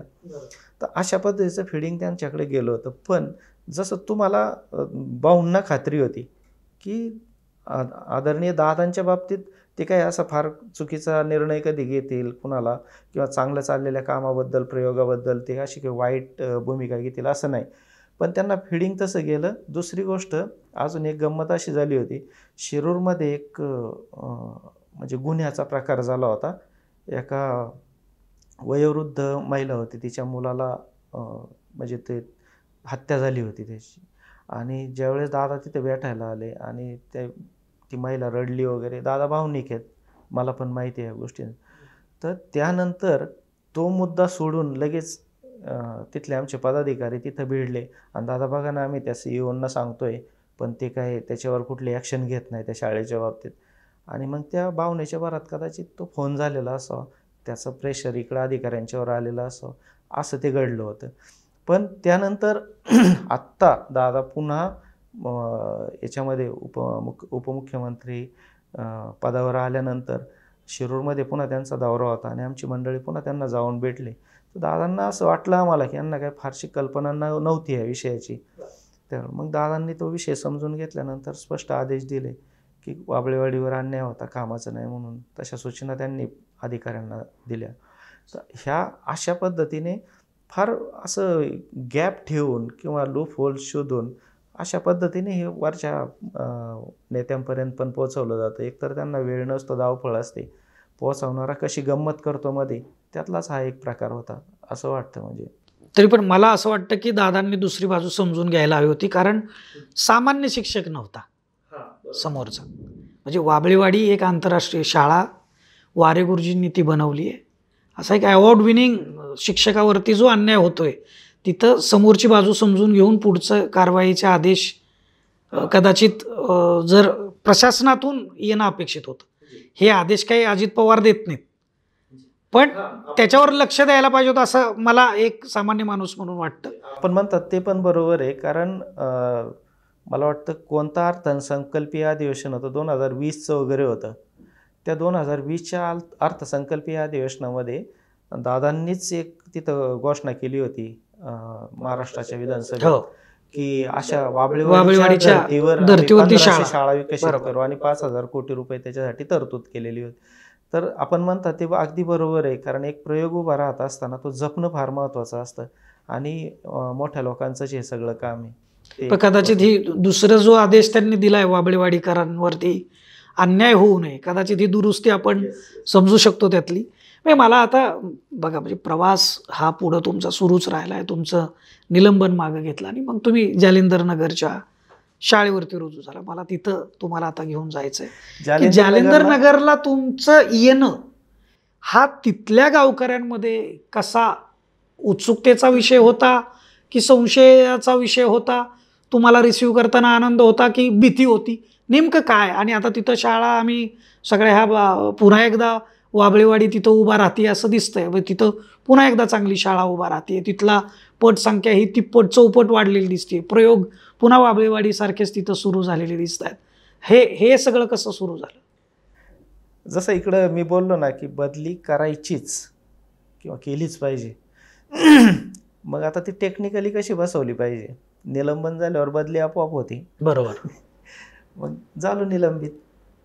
आता दुसऱ्या तालुक्यामध्ये हेडक्वार्टर दिलंय, त्या तालुक्यामध्ये तिथं जात असताना त्याला अजून एक गंमत आहे त्याच्यामध्ये, त्याला अपचारी म्हणतात, कर्मचारी म्हणत नाही निलंबन झाल्यावर. अच्छा. चौकशी चालू असताना मला काही काही प्रश्नांच्या बाबतीत तो असा अपमानित झाल्यासारखं वाटायचं की आपण केलं काय आयुष्यभर आणि आता काय बघतोय आपण. तर तो अपचारी म्हणून एखाद्या दुसऱ्या तालुक्यामध्ये ज्यावेळेस आपण रुजू व्हायला जातो, कठीण आहे तसं. म्हणजे आपण ते घेतलं याने सगळ्यांच्या पाठबळाने, ते आपण सहजतेने घेतलं, पण कठीण आहे तसं. पण ज्यावेळेस मी काही काळ रुजू व्हायला गेलो नव्हतो तिथं, पण ज्यावेळेस त्या खेड तालुक्यामध्ये, त्या खेड पंचायत समितीमध्ये, त्या खेडमधल्या 8 गावांच्या ग्रामसभांचे ठराव आले. माणसं येऊन तिथं बसायची की आलेले ते शिक्षक आहेत ते आमच्या गावात द्या म्हणून. अच्छा. मला एक ती दुसरी बाजू पण हळूहळू नाही का लक्षात यायला लागली की अरे आपण समजतो किंवा आपणच विचार करतो असं नाही. समाजामध्ये फार चांगला विचार करणारे आणि ती बाजू समजून घेणारे लोक आहेत. बरोबर. तर त्यानंतर म्हणजे मी काय कुठं तिथं कुठला आग्रह केला नाही. मी माझ्या पद्धतीने माझं काम करत राहिलो, या सगळ्याला तोंड देत राहिलो. फार वेगवेगळ्या पद्धतीने चौकशा करण्याचा प्रकार झाला. आर्थिक चौकशांपर्यंत मजल गेली. 3.5 पानाचं माझं बँक स्टेटमेंट 10 वेळा खालीहून वरून तपासून झालं. हे पण सगळे प्रकार झाले. नाही ते प्रश्न माझ्यासमोर उपस्थित करण्यात आले. त्या प्रश्नांना नंतर सरळ उत्तरं देताना मी मिश्किल उत्तरंसुद्धा द्यायला लागलो. अगदी उदाहरणादाखल एकच प्रश्न सांगतो की मी माझ्या शाळेमध्ये सकाळी लवकर जाणार, रात्री उशिरा येणार. घरचं कुटुंबाची व्यवस्था किंवा त्याच्यासाठी लागणारं काय घरी अन्न, बाजार वगैरे ह्या सगळ्या गोष्टी मला करता येत नव्हत्या कधीच. मी मागच्या 10-12 वर्षात कोणत्या पाहुण्यांकडं पूजा, लग्न, जागरण, यात्रा असं कधी मला जाता नाही आलं घरच्यांच्या बरोबर. बरोबर. मला थोडक्यात त्यांनी एक आता चाललंय तुमचं काम शाळेत तर चालू द्या अशा पद्धतीने मला हे ठेवलं. शाळेसाठी सोडून दिलं होतं सोडून दिलं होतं. पण मुलगा, वडील वयस्कर आहेत, मग मुलगा सगळं पाहायचा. मग माझ्या बँक खात्यावरून तोच पैसे काढायचा, चेक देऊन मी त्याला द्यायचो, तो पैसे काढायचा आणि तो सगळं हे करणार. तर चेकवर त्याचंच नाव येणार ना. तर मला चौकशीमध्ये एक प्रश्न विचारला होता की तुमचे हे जे पैसे जमा होतात पगाराचे वगैरे तुमच्या खात्यावर, हे सगळंच तुमच्या मुलाकडे गेलेलं दिसतं, त्याचं कारण काय? आता काय प्रश्न आहे का, याला काय लॉजिक आहे का? आता याला सरळ उत्तर कसं देऊ शकतो कोण? मग मी त्याला उत्तर असं दिलं होतं की मग माझ्या मुलाला नको पैसे देऊ, मग का मी तुमच्या मुलाला पैसे देऊ का? बरं, त्याला पुढचा उपप्रश्न असा केला की देऊ तर मग कोणत्या नात्याने देऊ? तर तर अशा पद्धतीच्या व्यर्थ चौकशा थोडक्यात त्यावेळेस त्या चालल्या होत्या. आणि त्यानंतर मी म्हणजे ते सगळे प्रयत्न संपल्यानंतर हे प्रकरण अंगलट येतंय, महाराष्ट्रभरातून सपोर्ट वाढतोय. उभा राहतो. बरोबर. आणि मग ते माझं निलंबन संपवण्याची घाई माझी नव्हतीच, मी कधीच गेलो नाही तिकडं. निलंबित झाल्यानंतर मी तिथून एक गोष्ट मुख्य जे प्रशासन प्रमुख आहेत त्यांना सांगून आलो होतो की परत जिल्हा परिषदमध्ये पाय ठेवीत नसतो. काय त्याच्यानंतर माझी परिस्थिती येईल मला माहीत नाही, पण अशा पद्धतीने की ज्या माझ्याकडून प्रेझेंटेशन घेण्यासाठी किंवा माझे इनोव्हेशन घेण्यासाठी, जाणून घेण्यासाठी माझी वाट बघत बसणारी माणसं आज अशा पद्धतीचं वातावरण तयार केलं आहे की मला तास तास बाहेर उभं केलं जातं आहे. त्या अधिकाऱ्यांच्या समोर आम्ही दोघंच बोलत असताना, दोघंच होतो, आणि ते बोलत असताना मी माझी भूमिका सांगत असताना कुठंतरी माझ्या डोळ्यात नकळत पाणी आलं असेल. तर 5व्या मिनिटाला बाहेर आल्यानंतर मला निरोप विरोधी गोटातून मिळतोय की जिल्हा परिषदमध्ये गेला होता आणि रडले बरं का. कुणी सांगितला हा निरोप? त्या हितशत्रूंना आमच्या. अशा पद्धतीने जर इथं कुणी वागत असेल, अशा पद्धतीने काम करणाऱ्या माणसाला जर तुमची ट्रीटमेंट असेल, अशा पद्धतीने जर त्याला तुम्ही म्हणजे तुमच्या हितासाठी म्हणा किंवा तुमच्या गळ्याचा फास सोडवण्यासाठी म्हणा, अशा पद्धतीने जर तुम्ही करत असाल तर हे फार चुकीचं आहे. आणि मी काय इथून पूर्वी मी सगळ्या मर्यादा पाळलेल्या आहेत, आरोप पण झाले आणि आता सिद्ध पण झालो आहे. ह्या गोष्टींना आता पाहिलंच पाहिजे आपल्याला. अशा पद्धतीने ही जर माझ्याशी वागू शकतात तर असे ज्यांचा आवाजही कुठं आला नाही, मला तरी वाबळेवाडीमुळं एक वलय होतं आणि त्या वलयामुळं हे जगाला माहीत झालं. पण असे कितीतरी आहेत की त्यांच्यातले शिक्षक म्हणजे मरून नाहीत गेले, त्यांचे खून झालेत. बरोबर. त्या व्यक्तींच्या शिक्षकांचे खून झाले, त्यांच्यातल्या शिक्षकांचे. हे फार वाईट आहे समाजासाठी. तर हे अशा पद्धतीने जसं इकडं चाललं होतं, मी त्याच बाजूने विचार करत होतो. दुसरी बाजू अशी होती की समाज तिथं स्वीकारायला उत्सुक होता. ग्रामसभांचे निर्णय घेऊन तिथं देणं म्हणजे काय, अशा पद्धतीनेच हे सगळं घडत होतं. मग मी ज्यावेळेस जालिंदर नगर मला मिळालं रेइन्स्टेट केल्यानंतर आणि मी जालिंदर नगरला गेल्यानंतर ते एक मुख्य रस्त्यापासून कच्च्या रस्त्यापासून रस्ताच नाही, अशा पण पोर्शनने जावं लागतं तिथं, डोंगराच्या गळ्याने तिथं. तर तिकडं जात असताना त्या रस्त्याला लागल्यावर मला मी मगाशी तुम्हाला सांगितलं की माणूस एक त्या शक्तीशी कनेक्ट होतो, देवाशी कनेक्ट होतो, आणि त्याच्याशी भांडण माझं चाललं होतं की मी माझ्या आयुष्यात चूक काय केली की ह्या मार्गाने मला आज जावं लागतंय किंवा चालावं लागतंय. आणि हे म्हणत असताना समोर शाळा आली आणि तिथे एक 15-20 लोक त्या गावातली वर्तमानपत्राच्या माध्यमातून त्यांना माहीत झालं की वारे गुरुजी इकडं आपल्या शाळेमध्ये आता येत आहेत म्हणून ते आले होते तिथं. तर त्या सुरुवातीचंच ते आमचा संवाद असा होता की त्या लोकांनी मला तिथं रिसिव्ह केल्या आणि माझं साधं स्वागत म्हणजे काय, फार साधी माणसं आहेत ती सगळी. तर डोंगरात शाळा आणि ते सगळं. त्या लोकांनी मला तिथं माझ्याशी बोलायच्या आधी त्यांचा एक प्रतिक्रिया अशी होती की गुरुजी फार चांगलं झालं, देवाने तुम्हाला इथं पाठवलं, आमचं फार चांगलं झालं. मी म्हणलं आपल्यापेक्षा अवघड परिस्थिती तर देवाची होऊन बसलेली आहे, त्याने ऐकायचं कुणाचं किंवा तोंड द्यायचं कुणाला. पण त्यानंतर थोडा वेळ तिथं थांबलो. ते माझ्याबरोबर आलेले आणखी एक शिक्षक होते, ते त्यांची चर्चा चालू झाल्यानंतर मी मुलांच्यात गेलो आणि त्या मुलांच्यामध्ये गप्पा मारत असताना परत आल्यानंतर यांनी सांगितलं की गुरुजी वाबळेवाडीसारखी आपली शाळा तयार करायची आमची इच्छा होऊ शकते का? मी म्हणलं वाबळेवाडीचं मॉडेल हे गुरुजींनी उभं करायचं मॉडेल नसतं, हे गावाने उभं करायचं मॉडेल असतं लोकसहभागाचं. तुमची तयारी असेल तर अवश्य होईल. ते म्हणले तुम्ही सांगाल ते करायला आम्ही तयार आहे. पण आमच्या मुलांना आता चांगलं शिक्षण मिळालं पाहिजे, तुम्ही इथं आलात तर. वाह, क्या बात. तर मग मी म्हटलं की ठीक आहे, आजच्या दिवस मला अभ्यास करू द्या थोडासा, उद्या परत मीटिंगला या आणि आपण करूयात नियोजन. केलं आम्ही काम सुरू. मी माझा अभ्यास सुरू केला. दुसऱ्या दिवशी दुपटीने लोक आली. आम्ही सांगितलं मी अशा अशा गोष्टींची आवश्यकता आहे. पुन्हा त्या जालिंदर नगरमध्ये पुन्हा लागल तेवढी जमीन त्या गावकऱ्यांनी तिथं शाळेला दिली. म्हणजे मला सांगायला विशेष म्हणजे आनंद होतो इथं की 1-1 इंचावरून बांधणारी माणसं आज आमच्या ताब्यामध्ये. तिथं 1.5 एकर जमीन आहे, काहीच नसताना 2 खोल्या फक्त तिथं होत्या. त्याची परिस्थिती अशी होती की म्हणजे सरकारी शाळा आहे जिल्हा परिषदेची, तिथं एवढीशी बोटावर मोजण्या इतकी पोरं तिथं शिकतात आणि अशी परिस्थिती आहे शाळेची की कुत्रं पण बसायला तिथं येणार नाही. आणि त्या सगळ्या पार्श्वभूमीवर पुन्हा ती लोक उभी राहिल्यात, जमीन शाळेला दिली. रात्रीचं 2-3 वाजेपर्यंत काम केलं त्या लोकांनी शाळेमध्ये, जसं आम्ही सांगू तसं किंवा बरोबर. जसं ठरल तसं. आणि पुन्हा 7 महिन्याच्या, केवळ 7 महिन्याच्या कामात एक वाबळेवाडीचे नेक्स्ट व्हर्जन तिथं तयार झालंय. वाह. जसं आपण म्हणतो की वाबळेवाडीचं शाळा पाहिली, ती सिस्टम पाहिली की असं अंगावर येतं, ते असं बर्डन येतं कुणाला. पण ते सिस्टम अशी तयार झाली की तिथं सगळी उत्तरं सापडतात, ते मोटिवेट करतं, ते आत्मविश्वास देतं. असं ते मॉडेल तयार झालं जालिंदर नगरचं. तर ह्या सगळ्या गोष्टींच्या आधारावर, आणि फक्त शाळा इन्फ्रास्ट्रक्चर नाही, गुणवत्ता पण त्या दर्जाची आम्ही उभी केली की जिथं लिहिण्या वाचण्यापासून सुरुवात केली. आज तिथं सगळे वाबळेवाडीचे प्रयोग वापरायची, करून पाहण्याची आम्हाला संधी मिळाली आणि त्या त्रुटी आम्ही दूर करता आल्या आम्हाला. मी नेहमी सांगतो ना की वाबळेवाडीतून कुठल्या का पार्श्वभूमीमध्ये असताना मी तिकडे गेलो, हे खरोखर खूप चांगलं झालं. पार्श्वभूमी चुकीची होती पण तोही विषय सोडून देऊ आपण, काय फारसा यांच्या अशा लोकांचा विचार करण्याची आवश्यकता नसते. पण तिथं गेलो हे चांगलं झालं, कारण त्याच्या अगोदर वाबळेवाडी हा कधी कुणी असं म्हणायचं की अपवादात्मक एखादी शाळा अशी तयार होऊ शकते, अपवाद म्हणून, अपघाताने.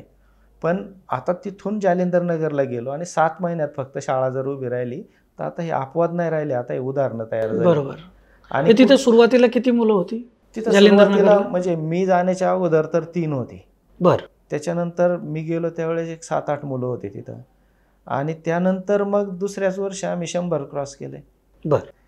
ही मुलं कुठून खाजगी शाळांच्या मधून परत तिथं आलेत आणि तिथं इतकं सुंदर मॉडेल शाळेचं, द्विशिक्षकी शाळेचं. आता किती शिक्षक आहेत तिथं? 2 शिक्षक फक्त. माझे सहकारी संदीप मसुडगे गुरुजी आहेत आणि मी. पण ही शाळा आम्ही सिस्टम कोणती चालवतो? आम्ही 1 शिक्षकी शाळेची सिस्टम चालवतो. जरी 2 शिक्षक आहेत तर 1 जीवाने काम करतो. 1 शिक्षकी शाळा ज्या पद्धतीने चालते त्या पद्धतीने आम्ही चालवतो. आणि मी तुम्हाला खात्रीने सांगेल, 1 शिक्षकी शाळा ही बहुशिक्षकी शाळांपेक्षा 10 पटीने जास्त गुणवत्ता देऊ शकते. आणि खूप चांगल्या पद्धतीने 100 मुलं आहेत, 2घच आहोत, एक चांगलं सुंदर शाळेचं स्ट्रक्चर तयार झालेलं आहे. आंतरराष्ट्रीय दर्जाची सगळी साधन सुविधा आहेत आणि सिस्टम किंवा शिक्षण पद्धती पण आम्ही तशाच वापरतो. वाबळेवाडीच्या सगळ्या सिस्टम आम्ही तिथं वापरल्या, त्रुटी होत्या त्या दूर केल्या, नवीन काही ॲडिशन करायचं होतं आम्ही केलं. पण म्हणजे लोकांनी आता पुन्हा जालिंदर नगरची शाळा बघायला पाहिजे असं ते मॉडेल खरंच तसं. म्हणजे तिथं मी सांगितलं ना की ती सगळ्या प्रश्नांची उत्तरं देते जालिंदर नगरची शाळा.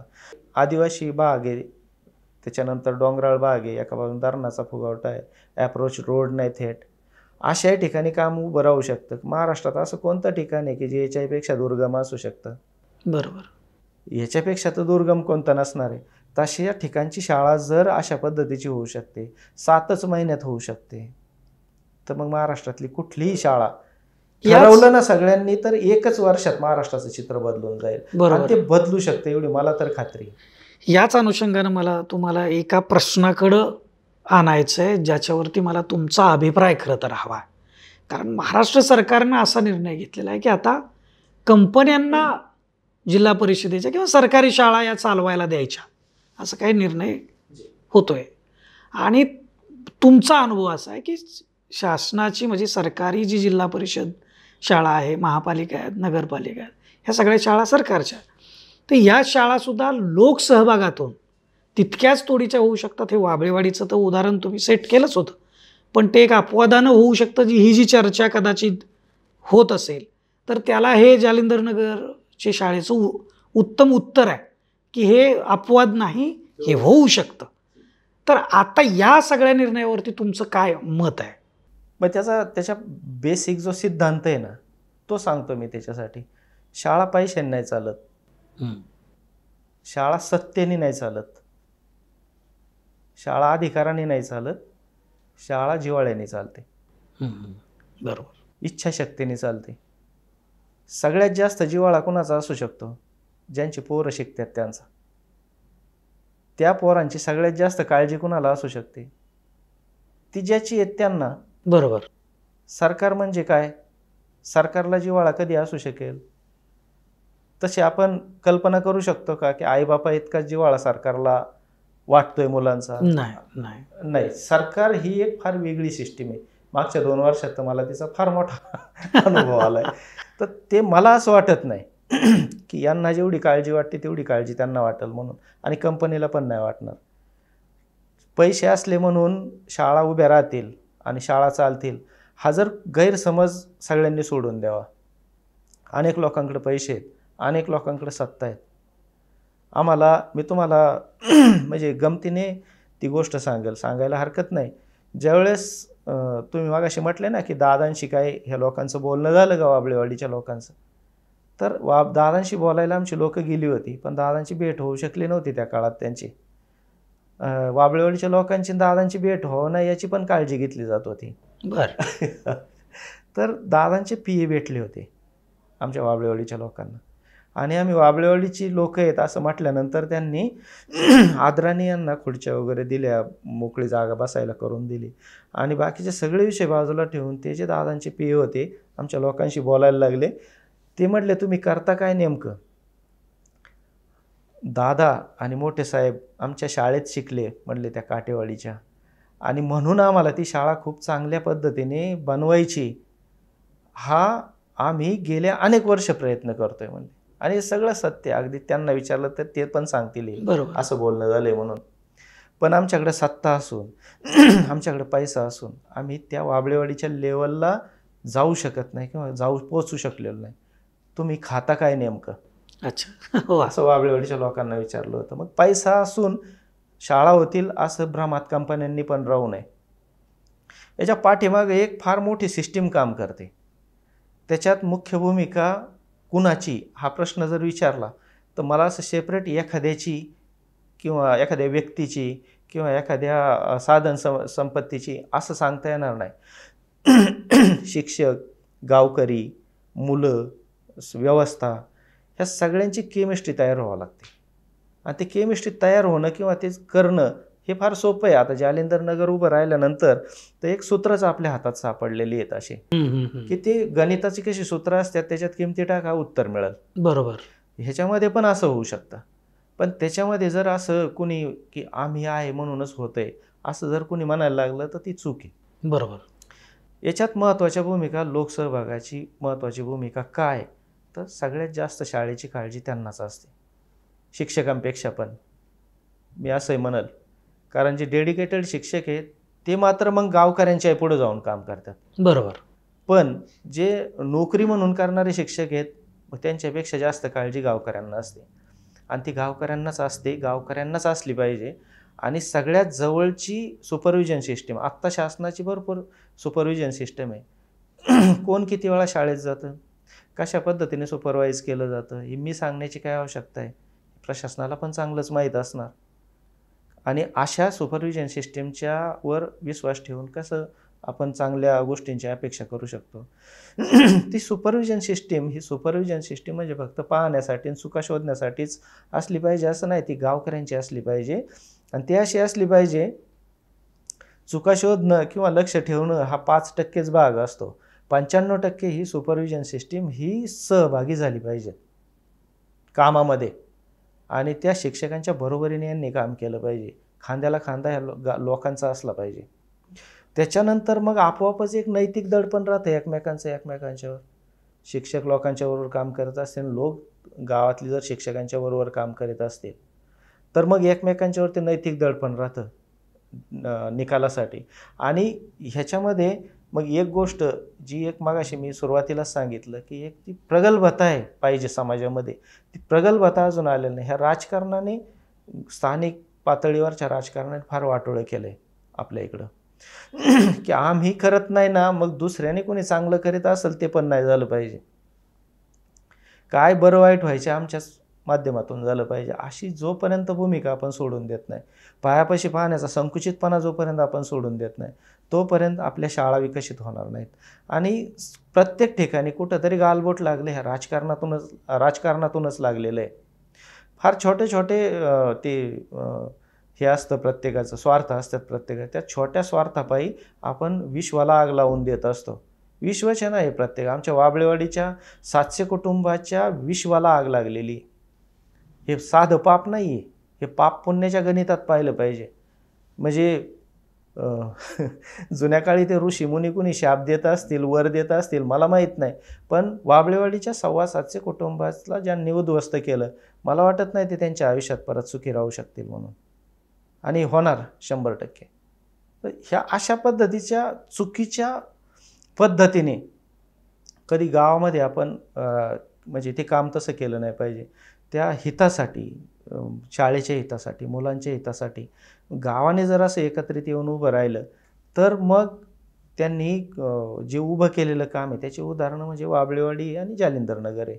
आता मला कंपनीकडे शाळा द्यायच्या चालवायला, याच्याऐवजी जर त्या लोकसहभागातूनच जसं तुमच्या 2 शाळा उभा राहिल्या, त्याच्यात म्हणजे मला फक्त एकच त्याच्यामध्ये विचारायचं आहे, जर त्या लोकसहभागातूनच उभा राहिल्या आणि कंपन्यांनी त्यांना सहकार्य केलं, ज्यांना ज्यांना इच्छा आहे, तुम्ही कंपल्शन तर करू शकत नाही, पण ज्या कंपन्यांना इच्छा आहे शिक्षण क्षेत्रामध्ये आपला CSR फंड वापरायचा आहे किंवा आपण काम करायचं, तर तो जर सहयोग आला तर त्या शाळांना एक मोठी उभारी येण्यासाठी किंवा तिथं टेक्निकल गोष्टी येण्यासाठी, काही सपोर्ट स्टाफ येण्यासाठी ही मदत होऊ शकते आणि ती खूप सकारात्मक असू शकते आणि ते शाळेला उंचीवर नेण्यासाठी फायदेशीर सुद्धा ठरू शकते. याच्याविषयी काय वाटतं तुम्हाला? जो काही एक पार्ट मिस झाला होता मधल्या टप्प्यामध्ये, लोकसहभाग कसा, कोणत्या आपण फक्त आर्थिक स्वरूपाचा लोकसहभागाचा इथून पाठीमागे विचार करत होतो. पण लोकसहभाग हा सर्वांगीण असतो. प्रत्येक क्षेत्रामध्ये, प्रत्येक अंगामध्ये लोकांचा सहभाग शाळेच्या असला पाहिजे. तो एक जर घेतला आणि सरकारची जी भूमिका आहे की ह्या सगळ्यावर लक्ष ठेवणं, ते घटनेच्या चौकटीत सगळं चाललंय का ते पाहणं, हे सरकार त्यांचं काम करेल. सरकारने आणखी एक मध्यस्थाची भूमिका घेतली पाहिजे की म्हणजे यापूर्वीसुद्धा CSR करीतच होत्या कंपन्या, तर त्या योग्य पद्धतीने योग्य गरजेच्या ठिकाणी त्या शाळांपर्यंत पोहोचतील, जिथं जिथं चांगलं काम चाललं आहे आणि आपल्या पैशाचा सदुपयोग होतो आहे, किंवा तशा खात्री ज्या कंपन्यांना येईल त्या कंपन्या तशा पद्धतीने तिथं काम करतातच आहेत. निर्णय घेण्यासंदर्भातली स्वायत्तता थोडीशी लोकांना आता दिली पाहिजे लोकसहभागातल्या. मग मला तर असं म्हणायचं आहे की ह्या कंपन्यांना शाळा चालवायला जसं आपण देतोय किंवा तसा जो निर्णय घेतोय, मग ज्या ठिकाणच्या गावकऱ्यांची भूमिका असेल किंवा त्यांची इच्छा असेल, लोकसहभागातून आम्ही आमची शाळा चालवू, आम्हाला तशी स्वायत्तता तुम्ही द्या. कंपन्या त्यांच्या पद्धतीने मदत करतील किंवा गावकरी कोणाला तरी रिक्वेस्ट करतील की आम्हाला अमुक एक गोष्टीचं सहकार्य CSRमधून होऊ द्या, आणि शासन त्याची मध्यस्थाची भूमिका बजावेल आणि शासन लक्ष ठेवेल. शेवटी कंपन्यांना द्यायचं काय? कंपन्या तर महाराष्ट्रातल्या 65,000 शाळा आहेत सरकारी, त्या 65,000 शाळांना काही कंपन्या पोहोचू शकणार नाहीत. हे पण तेवढंच निर्विवाद सत्य आहे. खेडेगावात किंवा तिकडं मराठवाडा असेल, विदर्भ असेल किंवा ह्या अशा परिसरात कोण जाणार आहे, कोणत्या कंपन्या जाणार आहेत, कोण पोहोचू शकणार आहेत? मग जर समजा असं एक मॉडेल उभं राहिलं की जसं वाबळेवाडीकरांची भूमिका आहे, ती वाबळेवाडीकरांनी तसा ठराव घेतला आहे की आमची शाळा आम्हाला चालवायला द्या म्हणून, तर अशा पद्धतीच्या भूमिका घेऊन जर शेवटी जबाबदारी ते घेत आहेत, जशी कंपनीला तुम्ही सोपवताय तर मग गावकरी जबाबदारी घेत आहेत, तर गावकऱ्यांना ते घेऊ द्या. खूप चांगल्या पद्धतीने एक एक प्रयोग उभा राहील आणि इकडं कंपन्या शाळा चालवण्याच्या संदर्भात जे काही एक त्याचा निगेटिव्ह इम्पॅक्ट पण आता आपल्याला याच्यामध्ये दिसतोय, मीडियामध्ये दिसतोय की शाळा विकल्या, लिलाव केले, कंपन्यांना दिल्या. त्याच्यापेक्षा ज्यांच्या शाळा आहेत, ज्यांची पोरं शिकतात, त्या गावाला चालवायला दिल्या तर ते खूप चांगलं मॉडेल उभं राहू शकतं. त्याला काय काय अजून टेक्निकली त्रुटी असू शकतील, त्या त्रुटी आपण तज्ज्ञ माणसांना लावून, आणि निवळ तज्ज्ञ पण नको, गावकऱ्यांना पण त्याच्यामध्ये बसवलं पाहिजे, त्यांच्या भूमिका समजून घेतल्या पाहिजे. मुलं त्यांची शिकणार आहेत, बरोबर. आणि शिक्षकांच्या पण भूमिका याच्यामध्ये विचारात घेतल्या पाहिजेत. तर हे थेट मग बाकी सुपरविजन सिस्टीममधल्या त्रुटी तिथं दूर होऊ शकतात. निर्णय ॲडमिनिस्ट्रेटिव्ह लेवलवरच्या त्रुटी तिथं दूर होऊ शकतात. जी पारदर्शकता एक आवश्यक असते, ती पारदर्शकता तिथं थेट येऊ शकते. कंपन्यांनी CSR करायचं आहे, कंपन्या तर CSR करताना कुणाला कधी पैसा देत नाही. आमच्या वाबळेवाडीच्या संदर्भात म्हणजे बदनामी करतानाचे मला आता ती काही वाक्य आठवतात. कोट्यवधी रुपये यांना दिले. ह्या येड्यांना एक कळालं पाहिजे ना, की CSR कधी कुणाला पैसे देत नाही, कंपन्या कुणाला पैसे देत नाहीत कधीच. ज्या आवश्यक गोष्टी आहेत त्या उभ्या करून देतील, वस्तुरूपात किंवा वस्तुरूपात देतील, त्यांची एजन्सी लावून बांधकाम करून देतील. हे ठीक आहे, समजा तो त्यांच्या याचा प्रचाराचा भाग होता, तो आपण सोडून देऊ, पण अशा पद्धतीने वस्तुरूपानेच ते तिथपर्यंत पोहोचलं पाहिजे. असंही करू शकतो, मनुष्यबळाच्या रूपाने देऊ शकतील. आज आर्टिफिशियल इंटेलिजन्सचा काळ आहे. पुढचे 10-20 वर्षाचा जर आपण विचार केला तर आज आपण ते चित्रसुद्धा रंगवू शकत नाही. सगळं इतकं अफाट वेगाने सगळं पुढं चाललंय. मग जिल्हा परिषदचे जे शिक्षक आहेत, आता आम्ही जिथं काम करतोय, कोण टेक्निकली साऊंड आहे, मग अशा ठिकाणी त्या शाळेमध्ये कोणीतरी इंजिनिअरिंग नुकताच ज्याने पास आऊट केलं आहे, ज्याच्याकडे वेळ आहे, अशा मुलाला काही मानधन देऊन तिथं जर नियुक्त केलं तर त्या पोरांना टेक्निकली आपली काय डेव्हलपमेंट होते आणि त्याचं काय असतं बेसिक. मग तिथं कोडिंग असेल किंवा कृत्रिम बुद्धिमत्तेचा काही पार्ट असेल किंवा कम्प्युटर असेल किंवा खूप मशीन्स असतील, वेगवेगळ्या याच्यामध्ये आपल्याला ते ज्ञान आता पोरांना दिलं पाहिजे. केवळ ते पुस्तक एक वर्षभर चालवून आपल्याला जमणार नाही, त्याच्यापेक्षा अनेक वेगवेगळे प्रश्न मुलांच्या आयुष्यात पुढे येणार आहेत. तर ह्या सगळ्या गोष्टी आपण कंपनीच्या मार्फत करू शकतो. त्यांच्या मनुष्यबळाच्या सिस्टम्स तिथं काम करतील, अनेक सेवा देणाऱ्या संस्था आहेत त्या तिथं येऊन काम करतील.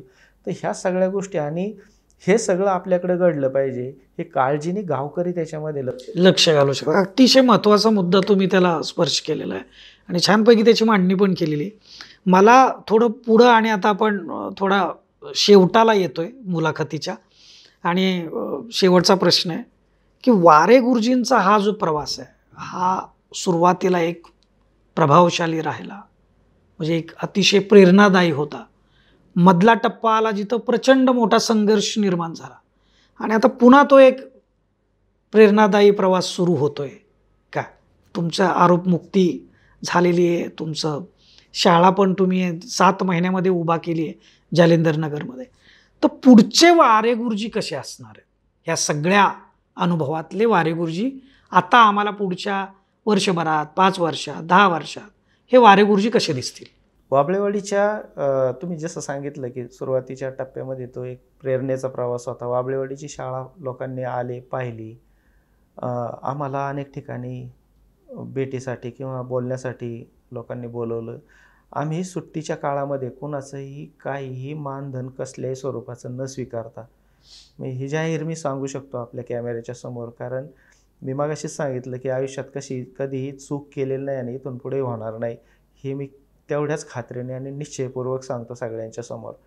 तर कुठल्याही कोणाचंही मानधन न स्वीकारता स्वतःच्या खिशातले पैसे डिझेलला टाकून आम्ही जिथं जिथं गेलो तिथं तिथं लोकांच्या बरोबर बोललो.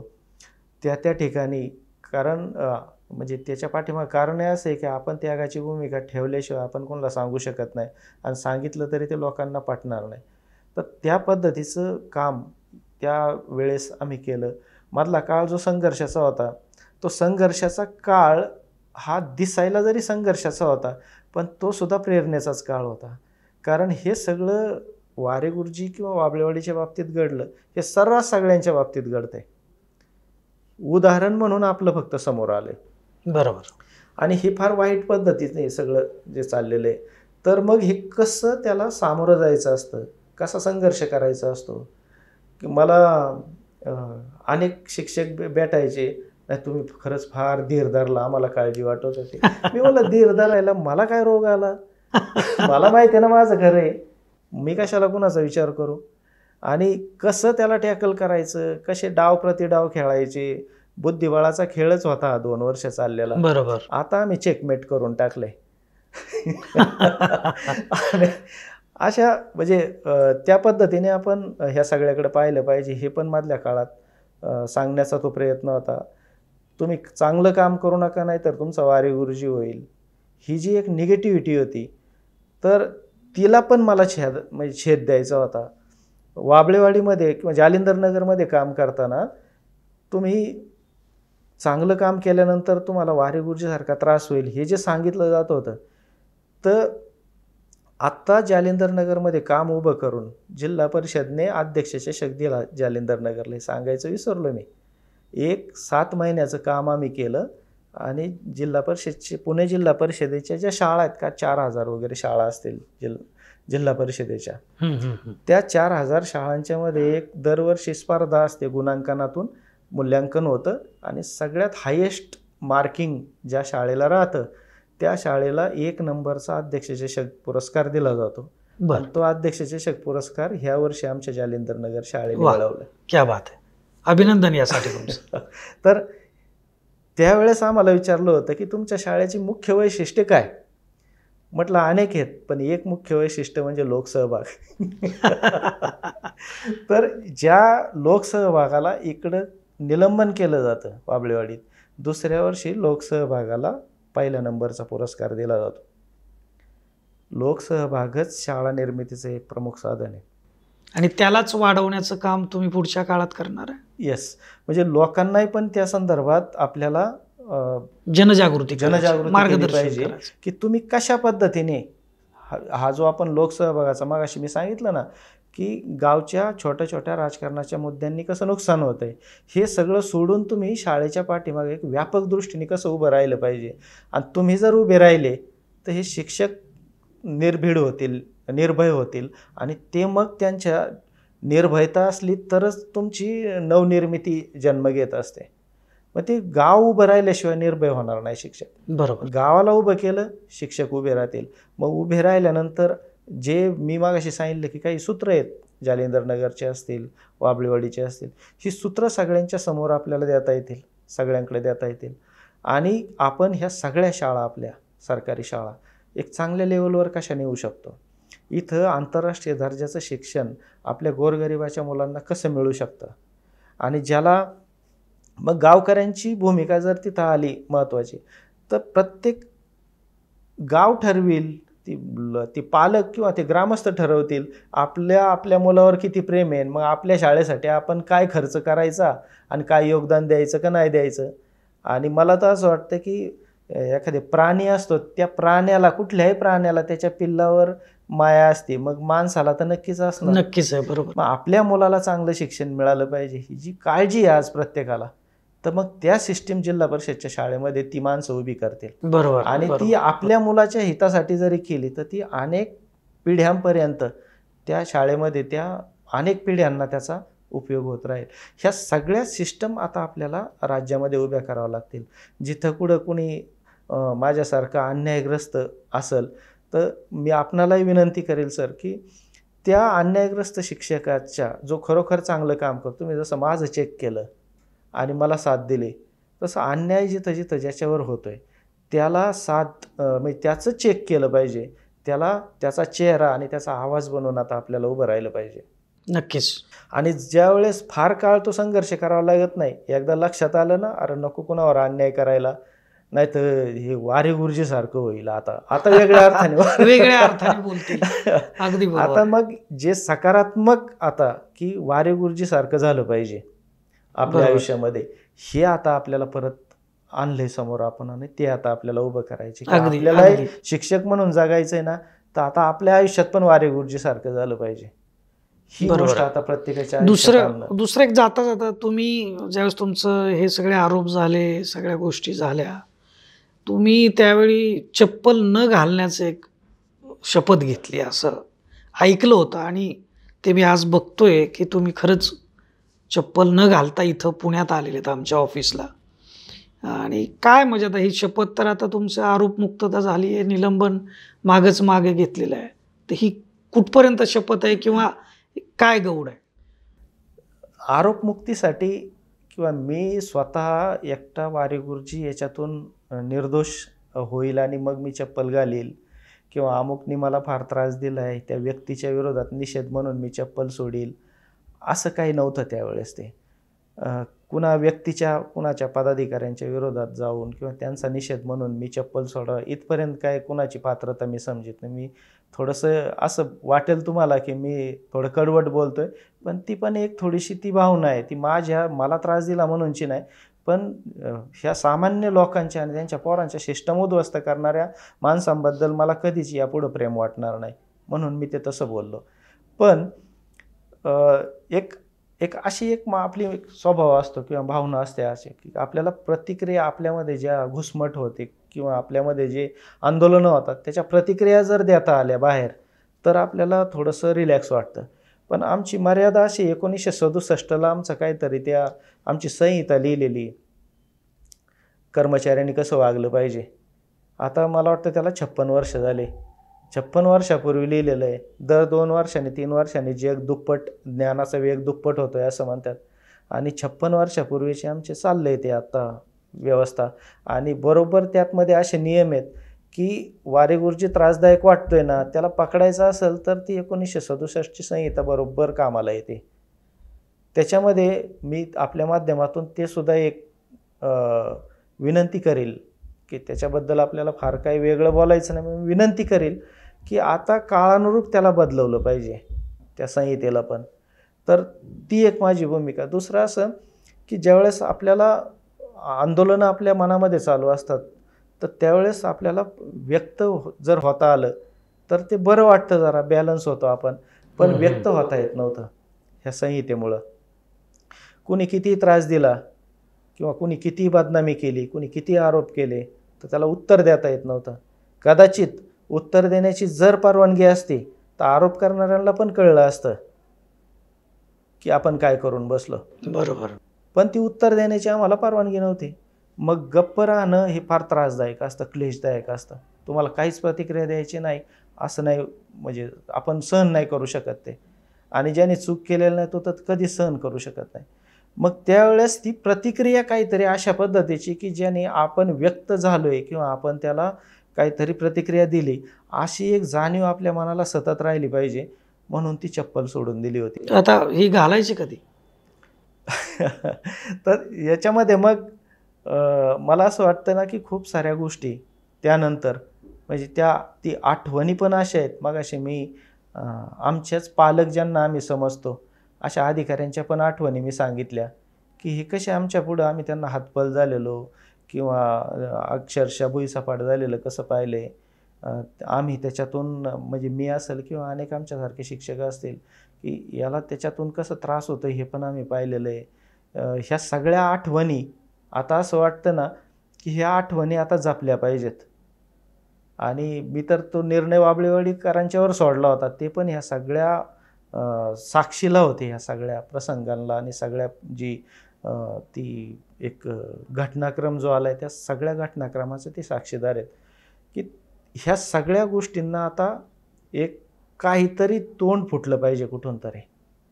आणि ते जर चप्पल न घालणं हे जर कुणाला आठवणी मनामध्ये त्यांच्या जाग्या करणार असतील, चुकांचं कुठंतरी त्यांच्या मनामध्ये शल्य टोचणार असेल, आता आम्हाला काटे टोचले, खडे टोचले, आम्हाला काही फरक पडत नाही, आमच्या पायाचं कातडं आता मजबूत झालं आहे, पण उघडे पाय बघून जर कुणाला टोचलं आणि कुणाला तरी असं वाटलं की आपण चुकलो होतो बरं का, आता आपल्याला नीट वागायला पाहिजे, आमच्याबद्दल नाही करीत असतील, बरोबर, असं जर कुणाला वाटलं तर असं आम्ही समजू की आमच्या उघड्या पायाचं सार्थक झालं. आणि जोपर्यंत मग वाबळेवाडीकरांचा पण तो निर्णय, जोपर्यंत सरकारी सेवेत असणार तोपर्यंत चप्पल नाही घालणार आता. कारण जे काही केलं आमच्याबद्दल हा फार भयंकर गुन्हा आहे. तो वारे गुरुजीचा गुन्हा नाही, त्या पोरांचा गुन्हा आहे की ज्यांच्या मनामध्ये ज्यांच्या आईबापांनी एक चांगलं शिक्षण मिळून ह्या पोरांच्या बाबतीत काही स्वप्न पाहिली होती. हा त्यांचा गुन्हा आहे जे 1.5 लाख शिक्षक इथं येऊन आपल्या शाळेत जाऊन फार ग्रामीण भागातल्या आणि रिमोट एरियातल्या शाळांमधले ते शिक्षक आहेत, त्यांनी एक उर्मी घेतली होती की मलाही माझ्या शाळेत असंच काहीतरी करायचं आहे. आणि हा त्यांचा गुन्हा आहे की त्यांच्या शाळेमधली जी पोरं आहेत की त्यांच्या आईबापांनी किंवा त्या पोरांनी कधी कल्पना पण केली नाही, असं स्वप्न पण पाहिलेलं नाही की असे इतक्या दर्जाचं शिक्षण आपल्याला कधी मिळू शकतं. त्यांना मिळायला लागलेलं शिक्षण ज्यांनी थांबवलं हा त्यांचा गुन्हा आहे. आणि त्यांचे जे गुन्हेगार आहेत, ह्या गुन्हेगारांना आपल्या कायद्याच्या राज्यात दुसरं काहीही आपण करू शकणार नाही कदाचित, पण हेच करून आपण त्यांना कायमचं म्हणजे शर्मिंद करू शकतो. ही एक गोष्ट आहे आणि ती अवश्य करणार. तुमचा हा सगळा गेले तासभर आपण हे सगळं संघर्ष, तुमचा प्रवास, तुमचा लढा, आणि तुम्ही ह्या सगळ्या प्रश्नांना पुन्हा एक उत्तर निर्माण केलं जालिंदर नगरचं. म्हणजे हे सगळे प्रश्न आहेत आणि जालिंदर नगरचं एक उत्तर आहे. आणि हा सगळा प्रवास एक रोमांचक आहे, अंगावरती रोंगटे खडे होणे असं ज्याला आपण म्हणतो हिंदीमध्ये, असा आहे तो. रोमांचित करणार आहे, अंगावर काटा आणणार आहे आणि याच्यातून प्रेरणा देखील देणार आहे. आणि जे कोणी आडवे काटे टाकत असेल त्यालासुद्धा याच्यावरती पुन्हा पुन्हा विचार करायला लावणार आहे. त्यामुळं याच्यातून अनेकांना प्रेरणा मिळेल, अनेकांना उत्तरं मिळतील, अनेकांना प्रश्न समजून घेता येतील, असं हे तुमचं मार्गदर्शन होतं. खरं तर वाबळेवाडीची शाळा उभा राहणं, वाबळेवाडीला एक आंतरराष्ट्रीय दर्जाची शाळा निर्माण करणं आणि ती शाळा एक जिल्हा परिषदेची शाळा असणं. आजकाल आपण बघतोय शिक्षकांमध्ये सुद्धा सगळेच शिक्षक हे काही चांगलेच आहेत असं आपण ठामपणे म्हणू शकत नाही. त्यामुळं आलाय, शाळेत गेलाय, आलाय असेच अनेक शिक्षकाला आपल्याला भेटतील, पण त्याच्यामध्ये हे सरदोपट काम न करता आपण लष्कराच्या भाकऱ्या नाही भाजत. आपली ही जबाबदारी, हे कर्तव्य, ह्याची जाण ठेवून तुमच्यासारखे शिक्षक अशा पद्धतीनं काम उभा करतात लोकसहभागातून. आणि याच्यातून आता ही जी तुम्ही ज्योत पेटवली आहे, कदाचित महात्मा फुले, सावित्रीबाई फुले यांना आपण कोणी बघितलं नाही, त्यांच्या कार्याचा वारसा म्हणजे मला असं वाटतं की तुम्ही तो चालवताय आणि हे कार्य असंच उत्तरोत्तर वाढत जाऊ. महाराष्ट्रातल्या 65,000 शाळा या वाबळेवाडीच्या शाळेसारख्या, जालिंदर नगरच्या शाळेसारख्या उभा राहाव्यात आणि तिथून सर्व मुलं एक आंतरराष्ट्रीय दर्जाचं शिक्षण घ्यावं, हा दिवस उजडावा या महाराष्ट्रामध्ये, अशी एक अपेक्षा व्यक्त करतो. तुमच्या प्रवासाला फॉर द पीपलचा सलाम आहे आणि कायम तुमच्यासारख्या शिक्षकांच्या बरोबरीनं तुमच्या साथीला साथ देण्यासाठी आम्ही फॉर द पीपल सदैव असू एवढा एक शब्द आणि विश्वास देतो. आणि तुम्ही वेळ दिलात, तुमचा हा सगळा प्रवास इथं कथन केलात, त्याबद्दल मनापासून आपले धन्यवाद व्यक्त करतो. आणि प्रेक्षकांना मनापासून एक विनंती आहे की आपण हा जो वारे गुरुजींचा जो प्रवास आहे तो आपण नुसता ऐकू नका, नुसता बघू नका, तर त्याच्यावरती तुम्ही चिंतन करा, त्याच्यावरती मंथन करा. तुमच्या गावांमध्ये, तुमच्या वाड्या वस्त्यांमध्ये, तुमच्या कुटुंबांमध्ये याच्या संदर्भातली चर्चा घडवून आणा आणि लोकसहभागातून ही वाबळेवाडीसारखी किंवा जालिंदर नगरसारखी जर उदाहरणं तुमच्या गावामध्ये उभा राहणार असतील तर तुम्हाला मार्गदर्शन करण्यासाठी स्वतः वारे गुरुजी उपलब्ध आहेत.